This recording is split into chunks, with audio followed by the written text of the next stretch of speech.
The town of Grey Haven didn't like people like me. Too quiet. Too strange. Too not from around here. I arrived in spring, clutching the inheritance my uncle had left, a creaking farmhouse on the edge of the forest and a box of unsent letters to a woman I never met. I figured I'd stay just long enough to fix the place, sell it and move on. But that was before I found her. It was the third night after I moved in.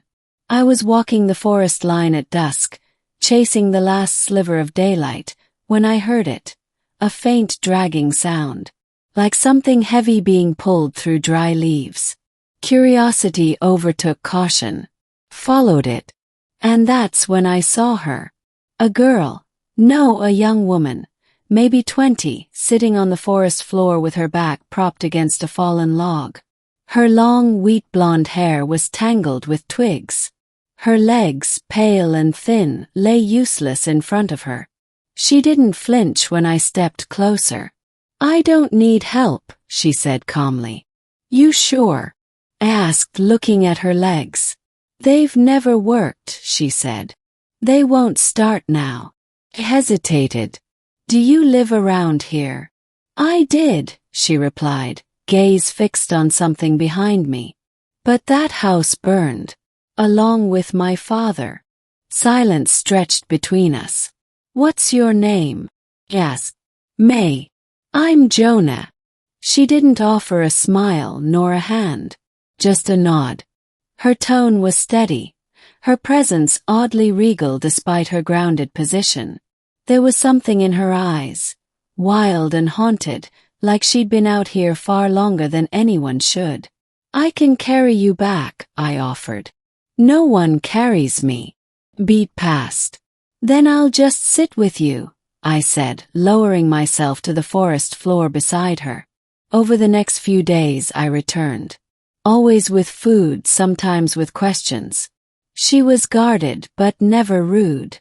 And I learned she'd been living on her own since the fire 2 years ago, refusing charity, slipping into the woods when social workers came knocking. She didn't want pity. What she wanted was quiet, the kind I'd once thought I needed too. One morning, after a particularly cold night, I found her shivering, teeth chattering despite her pride. I didn't ask this time. I simply lifted her. She didn't fight me, just pressed her head against my shoulder and whispered, "Just this once." I took her to my uncle's house and laid her on the couch. The place smelled like lemon cleaner and dust, but it was warm. "I won't stay," she warned. "I know." But she did. Weeks passed. Built a ramp. I adjusted furniture. She scoffed at my efforts but never stopped me. She insisted on helping in the kitchen, sitting on the counter peeling apples or directing me with sharp commands as I cooked. "I don't need saving," she'd remind me. "Neither do I," I'd say. And it was true. I wasn't trying to save her. I wasn't sure I even could. But in her quiet, sharp-edged company, I felt something I hadn't felt in years: purpose. Grey Haven still whispered when I passed. They didn't like the boy with the strange past or the girl with the broken legs. But we didn't ask for their approval. We had our own world now, carved from silence and stubbornness. One night, a thunderstorm rolled in. Lightning painted the sky in jagged streaks, and May couldn't sleep. She told me stories. Of her father, a woodcarver who taught her to see shapes in trees. Of a mother who left when she was 3. Of the fire. "I watched it burn from the field," she said. "I couldn't move. Just sat there, listening to him scream." Her voice was flat, but I could hear the wound in it. Deep and raw, never stitched. "You know," she added, "people used to say I was cursed. That my legs didn't work because something was wrong with me inside. People are afraid of what they don't understand." She turned toward me. "That's why they hate you too." I met her eyes. "Yeah." She reached out then, her fingers brushing mine. "We don't belong here," she said. "No," I agreed. But maybe we belonged to each other. By summer, May had become the sun around which my days revolved. I read to her from my uncle's books, pushed her through the wildflower fields in a makeshift cart, and listened as she named the stars at night. But nothing perfect lasts. One morning I returned from town to find her gone. Her chair was overturned, her art supplies scattered. My heart stopped. I searched the woods, calling her name until my voice cracked. Panic clawed at me, cold and animal. Then I saw it, a trail of crushed grass and broken twigs leading deeper into the forest. Ran. And I found them. 2 boys from town, older, cruel-faced. I recognized one from the gas station. They stood over her, laughing. "Thought you could hide forever," one jeered. "Freak." "Stop," I growled, stepping into the clearing. They turned. "This your pet cripple?" the taller one asked, sneering. I said stop. I didn't wait for an answer. I lunged, rage blinding. We scuffled, shouts, fists, pain. One ran. The other fell. Blood on my knuckles.